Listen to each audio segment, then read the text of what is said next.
రోమాపత్రిక 4వ అధ్యాయం 17వ వచనం చదువుతూ ఉన్నాం. తాను విశ్వసించిన దేవుని ఎదుట అనగా మృతులను సజీవులుగా చేయువాడు, లేని వాటిని ఉన్నట్టుగానే పిలుచువాడునైనా దేవుని ఎదుట అతడు మనకందరికీ తండ్రి ఆయను. అబ్రహాము యొక్క విశ్వాసాన్ని గురించి రోమా పత్రికలో పౌలు రాస్తూ ఇక్కడ ఒక మాట ఉపయోగించడం మనం చూస్తూ ఉన్నాం. అదేమిటంటే 17వ వచనంలో తాను విశ్వసించిన దేవుని ఎదుట, అంటే ఇక్కడ ఎవరి గురించి రాయబడుతుందంటే ఈ మాట అబ్రహాము గురించి. అబ్రహాము తాను విశ్వసించిన దేవుని ఎదుట అనగానే అబ్రహాము విశ్వాసముంచిన ఆ దేవుడు ఎట్లాంటి వాడు అనేది అక్కడ మనం చదువుతున్నాం.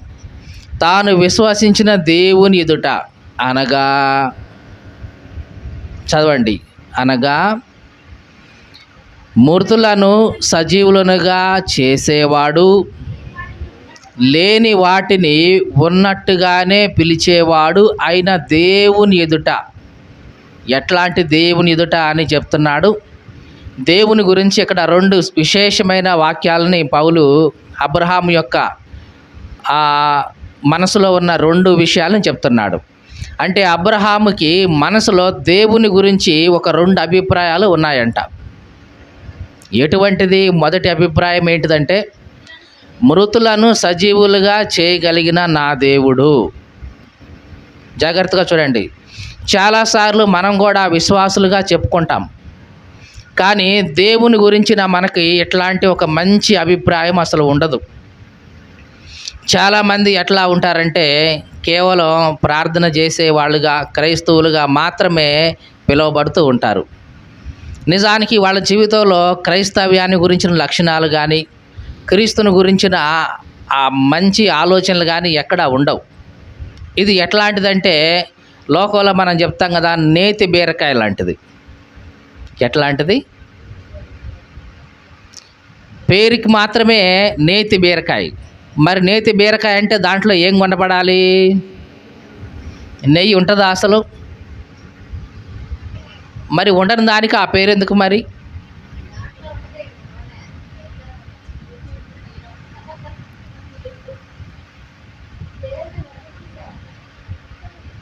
కనీసం దాంట్లో ఆ నెయ్యి అనేది ఏమీ కనపడదు. నెయ్యి యొక్క టేస్ట్, ఒకవేళ ఏదన్నా నూనె లాంటిది ఏమైనా ఉండొచ్చేమో, కానీ నెయ్యి అయితే ఏమీ ఉండదు.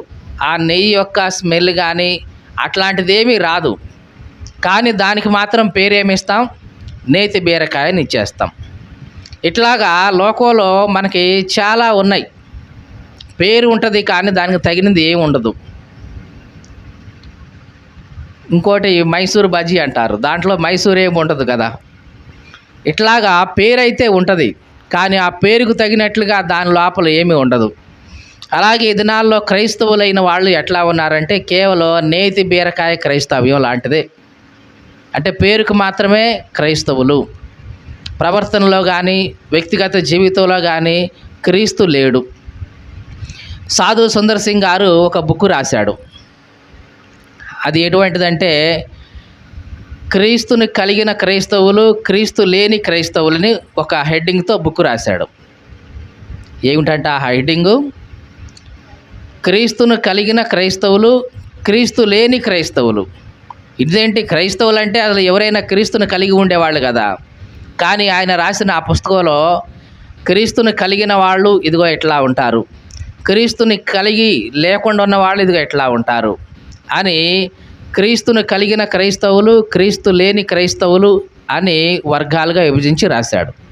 నిజమే, ఈ లోకంలో అట్లాగే ఉంది.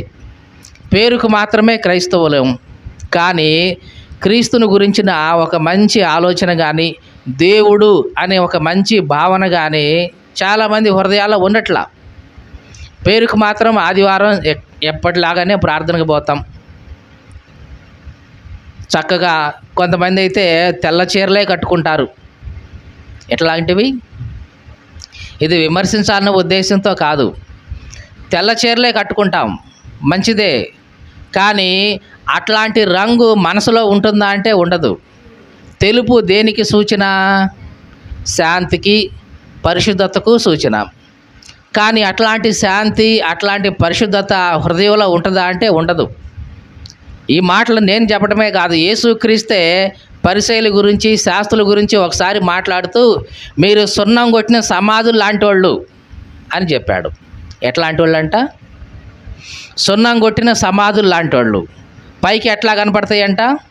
తెల్లగా మంచి శృంగారంతో కనపడతాయంట. కానీ లోపల ఎట్లా ఉంటాయంట?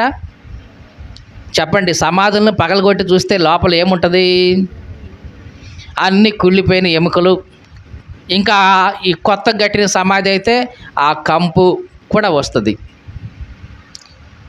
యేసుక్రీస్తు అదే అన్నాడు శాస్త్రుల గురించి, పరిసయ్యుల గురించి మాట్లాడుతూ, మీరు సున్నం కొట్టిన సమాధులు, అవి పైకి మాత్రం శృంగారంగా కనపడతాయి కానీ లోపల మాత్రం చచ్చిన వాళ్ళ ఎముకలతో, సమస్త కల్మషంతో నిండుంటాయి అని యేసు ప్రభు అన్నాడు. ఆనాడు క్రైస్తవులు, పరిసయ్యులు మాత్రమే కాదు, ఈనాడు క్రైస్తవులు అనబడుతున్న వాళ్ళు కూడా ఇట్లాగే ఉన్నారు. కేవలం ఎట్లాంటి వాళ్ళంట? సున్నం కొట్టిన సమాధులు, పైకి మాత్రం తెల్లగా కనిపిస్తారు. చూడగానే ఆమె ఎంత పరిశుద్ధురాలో, చక్కగా సంకలో బైబిల్ పెట్టుకొని పోతుంది. లేకపోతే ఈయన ఎంత పరిశుద్ధుడో, చక్కగా చేతిలో బైబిల్ పట్టుకొని ఆదివారం మంచిగా ప్రార్థనకి వెళ్తున్నారు అనుకుంటా. ఆ 1 గంటే లేదా 2 గంటలు లేదా 3 గంటలే.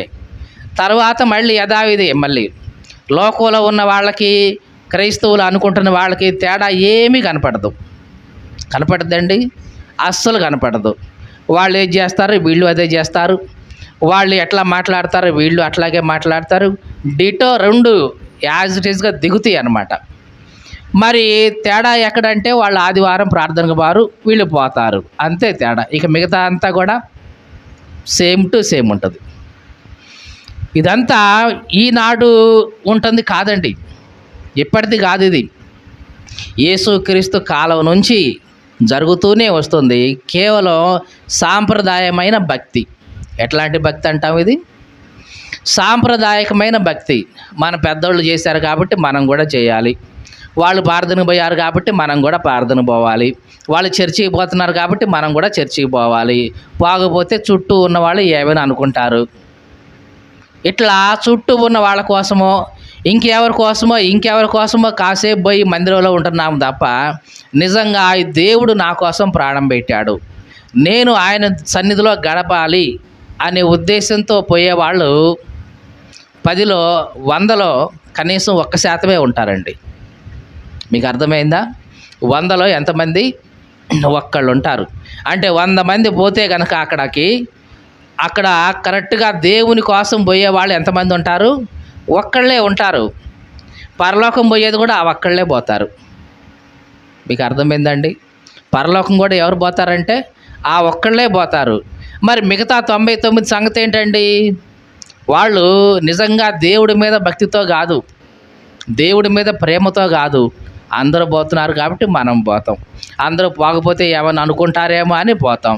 ఈ చుట్టూ ఉన్న సమాజం కోసమో, లేకపోతే తల్లిదండ్రులు ఏరా ప్రార్థన పోలేదేంది ఇంకా అని అంటే ఆయన పోరు పడలేక ప్రార్థన పోయేవాళ్ళు, లేకుంటే కొంతమంది భర్త పోరు పడలేక, ఎందుకంటే ఇంట్లో ఉండ కాంచి భర్త అడుగుతూనే ఉంటాడు, ఏమాయ్ అందరు పోతున్నారు ప్రార్థనకి, నువ్వు బావేంది అని అంటే ఆయన పోరు పడలేక ఏదో రకంగా వదిలించుకొని మందిరంలోకి వచ్చేవాళ్ళు తప్ప, నిజానికి నేను దేవుని దగ్గరికి పోవాలి, దేవునితో సమయం గడపాలి, దేవుని మాటలు వినాలి అని ఆశతో వచ్చేవాళ్ళు మాత్రం 1% ఉంటారండి. ఆనాడు యేసుక్రీస్తు దగ్గరికి శిష్యులు వచ్చి ప్రభువా ఏంటి రక్షణ పొందేవాళ్ళు కొద్దిమందేనా అని అంటే యేసు ప్రభు అన్నాడు, అవును కొద్దిమందే. ఇరుకు ద్వారంలో ప్రవేశించడం కోసం పోరాడండి. ఏం చేయాలంట? పోరాడాలి. చాలామంది ప్రవేశించాలని చూస్తారు కానీ వాళ్ళ వల్ల కాదు. నాశనానికైతే వెళ్ళే ద్వారం విశాలంగా ఉంటుంది, చాలామంది వెళ్ళిపోతారు హ్యాపీగా అటు. కానీ ఇరుకు ద్వారానికి వెళ్ళే వాళ్ళు కొద్దిమందే ఉంటారు. మీరు ఆ కొద్ది మందిలో ఉండటానికి పోరాడండి, ప్రయాసపడండి అని యేసు ప్రభు చెప్పాడు. దేవునికి స్తోత్రం కలుగునుగాక. హల్లెలూయా. కాబట్టి క్రీస్తుని ఎరిగిన వారిగా, దేవుని బిడ్డలుగా దేవుని పట్ల మనకు ఒక మంచి విశ్వాసం ఉండాలి. ఎటువంటి విశ్వాసం అంటున్నాం? మంచి విశ్వాసం ఉండాలి. అబ్రహాం యొక్క విశ్వాసం ఎట్లా ఉందో ఇప్పుడు మనం చదువుకున్నాం. తాను విశ్వసించిన దేవుని ఎదుట అబ్రహాము దేవుణ్ణి విశ్వసించాడు. ఆ దేవుడు ఎట్లాంటి వాడు అని చెప్తున్నాడంటే అబ్రహాము, చదువుదాం. తాను విశ్వసించిన దేవుని ఎదుట అనగా మృతులను సజీవులుగా చేసేవాడు, లేని వాటిని ఉన్నట్టుగానే పిలిచేవాడు. ఇది అబ్రహాం యొక్క విశ్వాసం దేవుని పట్ల. అబ్రహాం యొక్క విశ్వాసం దేవుని పట్ల ఎట్లా ఉంది? నా దేవుడు ఎట్లాంటి వాడంటే ఆయన మృతులను కూడా సజీవులుగా చేసేవాడు నా దేవుడు. ఇది అబ్రహాం యొక్క నమ్మకం, అబ్రహాం యొక్క విశ్వాసం ఇది. ఇంకా అబ్రహాం యొక్క రెండో మాట ఏమిటి? లేని వాటిని కూడా ఉన్నట్టుగానే పిలవగలిగిన గొప్ప దేవుడు. ఇది అబ్రహాం యొక్క విశ్వాసంలో ఉన్న రెండు విషయాలు మనం చూస్తున్నాం. మొట్టమొదటి ఏమంటున్నాడు అబ్రహాము?